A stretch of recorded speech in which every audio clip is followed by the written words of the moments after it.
আসসালামু আলাইকুম সবাইকে। আমাদের গতকালকে হচ্ছে যে বইয়ের ভর্তি পরীক্ষার যেই রেজাল্ট দিয়েছে, সেই রেজাল্টে হচ্ছে যারা চান্স পেয়েছে সবাইকে হচ্ছে অভিনন্দন। এবং এই যে এবছর 21-22 সেশনে যারা হচ্ছে চান্স পেয়েছো, তো তাদের মধ্যে হচ্ছে এই মুহূর্তে আমাদের সাথে জুনায়েদ, মাহি এবং তামজিদ আছে। তারা যথাক্রমে বুয়েটের এই বছরের ভর্তি পরীক্ষায় 12তম, 20তম এবং হচ্ছে 18তম হয়েছে। তো প্রথমে হচ্ছে আমি তাদেরকে অনেক অনেক কংগ্রেচুলেশন জানাচ্ছি আমাদের পক্ষ থেকে। তো তোমরা যদি এবার একটু তোমাদের অনুভূতি শেয়ার করো, প্লাস তোমাদের পরিচয়টাও হয়তো সবাই জানতে চায়। আমি প্রথমে জুনায়েদের কাছে যাচ্ছি। হ্যাঁ, আমার নাম জুনায়েদ আহমেদ। আমি এবার বুয়েটে 12তম হয়েছি। আমি ঢাকা রেসিডেন্সিয়াল মডেল কলেজ থেকে পড়ছিলাম এইচএসসি তে। আমার আমার ইঞ্জিনিয়ারিং এর প্রিপারেশন যাত্রা শুরু হয় জানুয়ারি থেকে।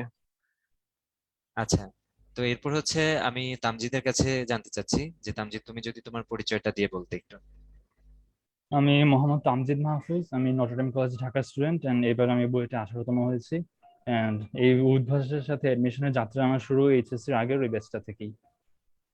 আচ্ছা আচ্ছা, আর মাহি? আমি মাহি, এবার বুয়েটে 20th হয়েছি। আমি নটরডেম কলেজে পড়েছিলাম। আমার উদ্ভাসা যাত্রা শুরু হচ্ছে এইচএসসির আগে। আচ্ছা আচ্ছা, তো মাহি তুমি যেহেতু বলছো, তোমার কাছ থেকে আগে একটু শুনে নি যে তোমার এই মুহূর্তের অনুভূতি কেমন। মানে বুয়েটের মতো একটা ভর্তি পরীক্ষায় টপ 20-তে থাকতে পারা নিশ্চয়ই বিশাল একটা ব্যাপার। কেমন লাগছে তোমার? আলহামদুলিল্লাহ, অনেক ভালো লাগছে। প্রথম কথা হচ্ছে আলহামদুলিল্লাহ যে আল্লাহর কাছে সব শুকরিয়া, তার জন্য সম্ভব হয়েছে এটা। আর আমার মা বাবার পরিশ্রম ছিল আর তাদের এফোর্ট ছিল, আমার নিজের অনেক এফোর্ট দিতে হয়েছে। এমনিতে এফোর্ট ছাড়া তো সম্ভব হইতো না এভাবে ভালো রেজাল্ট করা।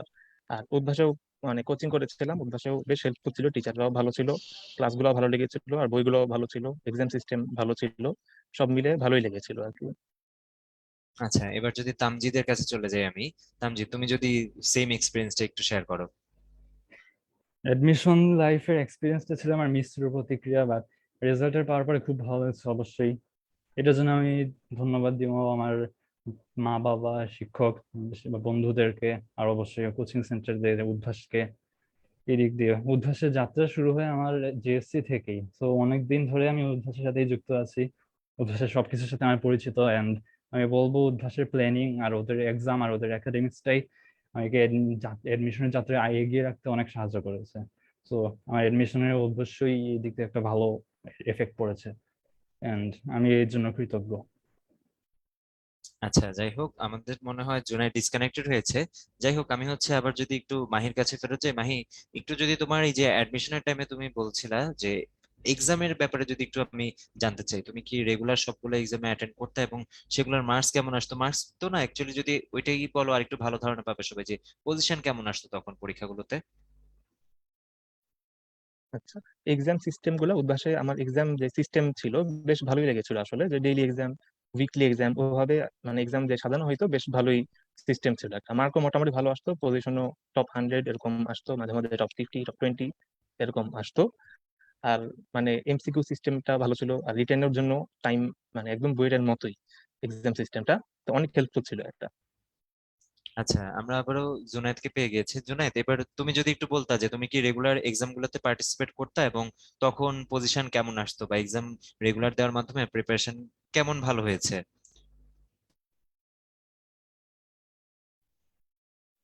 জুনায়েদ, মাইকটা আনমিউট করে নিতে হবে, তোমার মাইক মিউট করা। আমার মানে ম্যাক্সিমাম এক্সাম দেওয়ার ট্রাই করছি, তাও কিছু কিছু মিস হয়েছিল। আর এমনিতে পজিশন এভারেজ আসতো ওরকম, যে 100 150 ওরকমই থাকতো আর কি। মানে আচ্ছা আমি বলতে গেলে বুয়েটে 12তম হয়েছে না, ওইটা রেকর্ড আর কি। উদ্ভাস আমার 12তম আসেনি, আসছিল মনে হয় একবার, ও আচ্ছা আচ্ছা, বুঝতে এরকম পারছি। আসছিল। আচ্ছা, কিন্তু ওই যে যেটা হচ্ছে যে ডেফিনেটলি একটা কনসিস্টেন্সি তো ছিল, সেটা হয়তো এই ধরনের ভালো 12তম সেটা হয় নাই, কিন্তু এই যে তুমি যেটা বললা 100 150-র আশেপাশে, সেটা তো মোটামুটি রেগুলারই থাকতো, তাই না? তা তা অবশ্য। আচ্ছা, এবার আর যদি আমি হচ্ছে আমার তামজিদের কাছে। আচ্ছা হ্যাঁ, বলো জুনায়েদ, শোনা যাচ্ছে এখন। মানে আমার রেজাল্টের পিছনে যদি বলি, তাহলে শুধু মানে আমার একার পরিশ্রম ছিল না, আরো সবার পরিশ্রম ছিল। উদ্ভাস, তারপর আমার বাবা মা, বন্ধু বান্ধব, আমি যাদের সাথে ছিলাম তারাও খুব হেল্পফুল ছিল আমার সাথে। ওদের ওদের জন্য হয়েছে, সবার সবার সাহায্য ছিল আর কি। আমার একার একার না রেজাল্ট, এই রেজাল্ট আমার একার না। হ্যাঁ হ্যাঁ, এটাই অবশ্যই। বলতাম। এই কৃতিত্ব আমাদের এবং আমাদের আশেপাশে যারা থাকেন সবসময় হচ্ছে সবারই অবদান থাকেন। তামজিৎ, এবার যদি তুমি তোমার দিক থেকে একটু এই পরীক্ষার ব্যাপারে তোমার ফিডব্যাক দাও, মানে নিজের ফিডব্যাক, নিজের এক্সপিরিয়েন্স, যে নিজের রেগুলার পরীক্ষাগুলো দিতে নাকি, এবং মার্কস মানে পজিশন কেমন আসতো, এবং সেটা থেকে অ্যাকচুয়ালি কি আগে থেকে ধারণা পেয়েছো যে হ্যাঁ আমার পক্ষে এই ধরনের ভালো রেজাল্ট করা সম্ভব?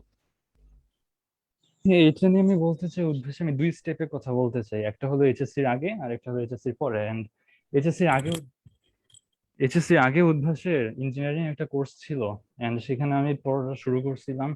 ওইটার রেজাল্ট নিয়ে বলবো আমি ডিসঅ্যাপয়েন্টেড, কারণ আমি 200-র বাইরে থাকতাম তখন। স্বাভাবিক, এইচএসসির আগে আমার পড়া বাকি ছিল বেশ। তো এইচএসসির জন্য খুব ভালো প্রিপারেশন নিলাম, তখন মোটামুটি আলহামদুলিল্লাহ 600 পাইছি, সো এইচএসসি ভালো হয়েছে। এন্ড এর পরে গিয়ে যখন অ্যাডমিশন প্রিপারেশন নিলাম তখন গিয়ে ভালো হলো।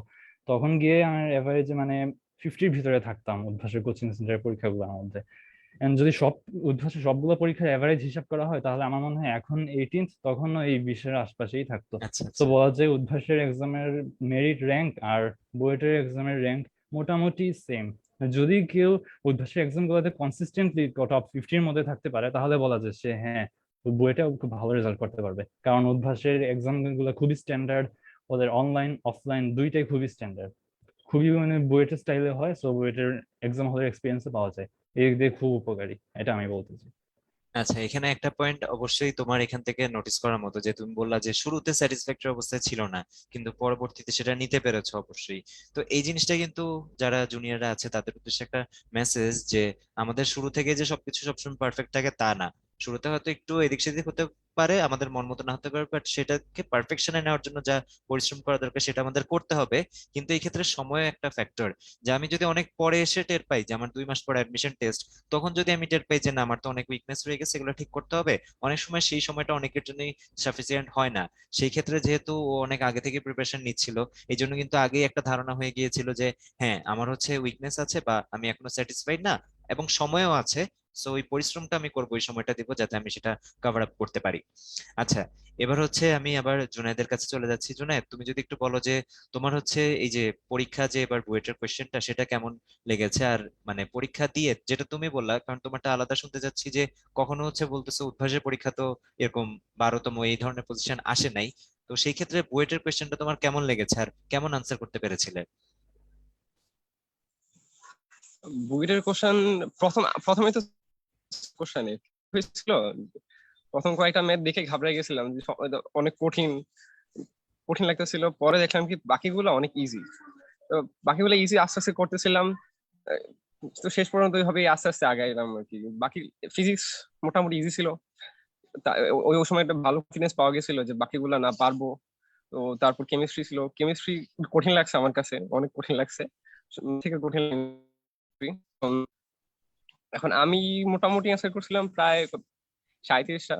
তারপর বাড়িতে আসার পর আমার একটা ফ্রেন্ড ছিল আমার সাথে, সাথে যে ছিল ওর সাথে মিলালাম, দেখলাম যে দুইটা ভুল। আমি তো ভাবছি যাক গেল। আমি ভাবতে পারি না যে আমার রেজাল্ট এরকম হবে আর কি, 12 হবে। ভাবিও না, আমার রেজাল্ট রেজাল্ট দেখার পর যে এটা বারবার চেক করতেছিলাম যে এটা আমার রেজাল্ট কিনা। আচ্ছা আচ্ছা, এই আর পরে কি। তো নাম রোল বলতে সব গেলে মিলানোর টেনে পর ছিল। তো কনফার্ম হওয়াই গেছে, তাই না? আহ, আমরা অনেক সময় যে নামটা মনে হয় নাম তো রিপিট হওয়া সম্ভব, কিন্তু রোলটা রিপিট হওয়া সম্ভব না, তখন আমরা সেটা দেখে কনফার্ম হই আর কি। আচ্ছা, এবার মাহি, তুমি আমার যদি ভাই একটু পাচ্ছে। সেম এক্সপিরিয়েন্স এর কথাটাই বলো, যে তোমার আর কি এই যে কোয়েশ্চেন আনসার করার ক্ষেত্রে কেমন লেগেছে বুয়েটের এই বছরের কোয়েশ্চেনটা, আর তুমি কত আনসার করতে পেরেছিলে তোমার মনে হয়? প্রথমেই মানে অ্যান্সার স্ক্রিপ্টে প্রথমেই ম্যাথ ছিল, তারপর ফিজিক্স আর কেমিস্ট্রি ছিল। আর ম্যাথই আমার কাছে সবচেয়ে কঠিন লাগছে আসলে। বেশ কঠিন ছিল, কয়েকটা ম্যাথ কঠিন ছিল, কয়েকটা সহজ ছিল, হ্যাঁ। তো এই জায়গায় একটু আটকে গেছে, ম্যাথে আমার মোটামুটি মানে 4টার মতো ভুল গেছে। আর ফিজিক্স মানে অনেক ইজি মনে হয়েছে, কেমিস্ট্রিও মোটামুটি ইজি মনে হয়েছে। তো সব মিলে 32টার মতো ঠিক হয়েছে আমার। আর বাকিগুলা টাচ করার চেষ্টা করছি, পার্সিয়াল মার্কিং লিস্ট কয়টা টাচ করার চেষ্টা করছি। আচ্ছা আচ্ছা, তামজিদ, এবার তুমি যদি বলো। পরীক্ষার হলে এক্সপিরিয়েন্সটা আমার মিক্সড এক্সপিরিয়েন্স ছিল। আমি বলি ডিটেলসে বললাম, আমি শুরু করেছিলাম ফিজিক্স দিয়ে। মানে ফিজিক্স প্রশ্ন সবাই যেমন বললো মোটামুটি ইজি হয়েছে।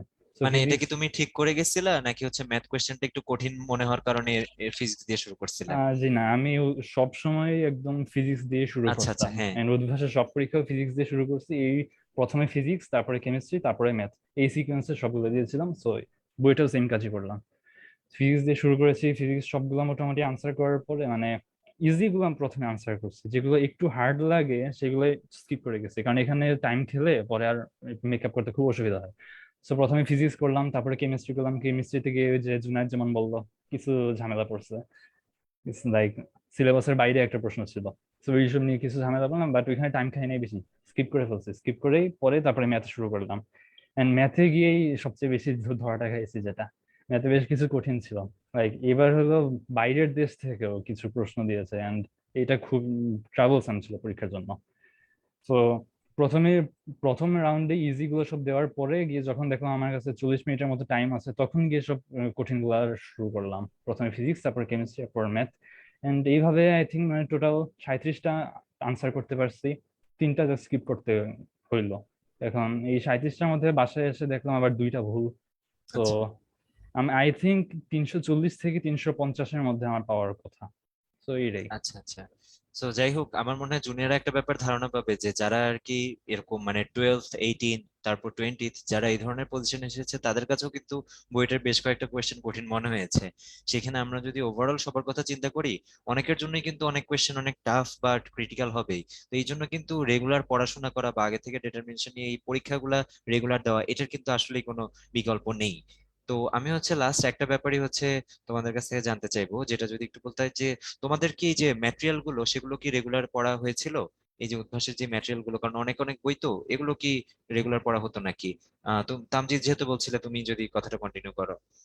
জি হ্যাঁ, ম্যাটেরিয়াল গুলো পড়তাম রেগুলার। এখন ম্যাটেরিয়াল যেটা বললেন অনেক, সো অনেকগুলো একসাথে পড়ার দরকার নাই, টাইমও ছিল আমাদের, সো কনসিস্টেন্টলি একটা স্পিডে নিয়ে পড়তাম যাতে সবগুলাই শেষ পর্যন্ত কভার হয়ে যায়।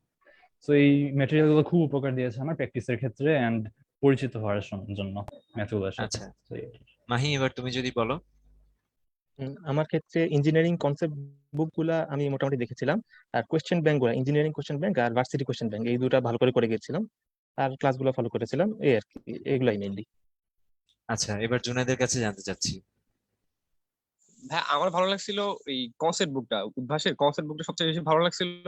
মানে আসলে কনসেপ্ট বুক, তারপর একটা কেউ যদি কনসেপ্ট বুক পড়ার পরে ওই প্র্যাকটিস বুক ছিল না, ওই প্র্যাকটিস বুক হ্যাঁ গুলো হ্যাঁ। সলভ করে, তাইলে মানে মোটামুটি হাফ হয়ে যায় আর কি, অনেকটাই হয়ে যায়। আচ্ছা আমি ওই প্যাটার্নেই করে গেছিলাম, হয়ে গেল। আচ্ছা। যাই হোক, তোমাদের সবাইকে আবারও অনেক অনেক কংগ্রেচুলেশনস যে তোমরা অনেক ভালো একটা রেজাল্ট করতে পারছো, প্লাস বাবা মার স্বপ্ন পূরণ করতে পারছো। নিশ্চয়ই তোমাদের ফ্যামিলি, বাবা মা সবাই তোমাদেরকে নিয়ে অনেক প্রাউড ফিল করতেছে এই মোমেন্টে। আর এই মোমেন্টটা হচ্ছে তোমাদের এনজয় করো যত ভালো করে সম্ভব, কারণ সামনে তো আরো হচ্ছে একটা ইম্পর্টেন্ট জার্নি, আসল জার্নিটা শুরু হতে যাচ্ছে। এবং তোমরা যাতে লাইফের সেই জার্নিটা তো অনেক ভালো করতে পারো, এই জন্য তোমাদের জন্য অনেক অনেক শুভকামনার দোয়া রইলো আমাদের পক্ষ থেকে। আর ইনশাল্লাহ আমাদের সামনে কোন একটা সময় দেখাও হবে। তো ভালো থাকো সেই পর্যন্ত। আল্লাহ হাফেজ তাহলে। ওকে, থ্যাংক ইউ ভাই, আল্লাহ হাফিজ। থ্যাংক ইউ আল্লাহ ভাইয়া। হাফেজ।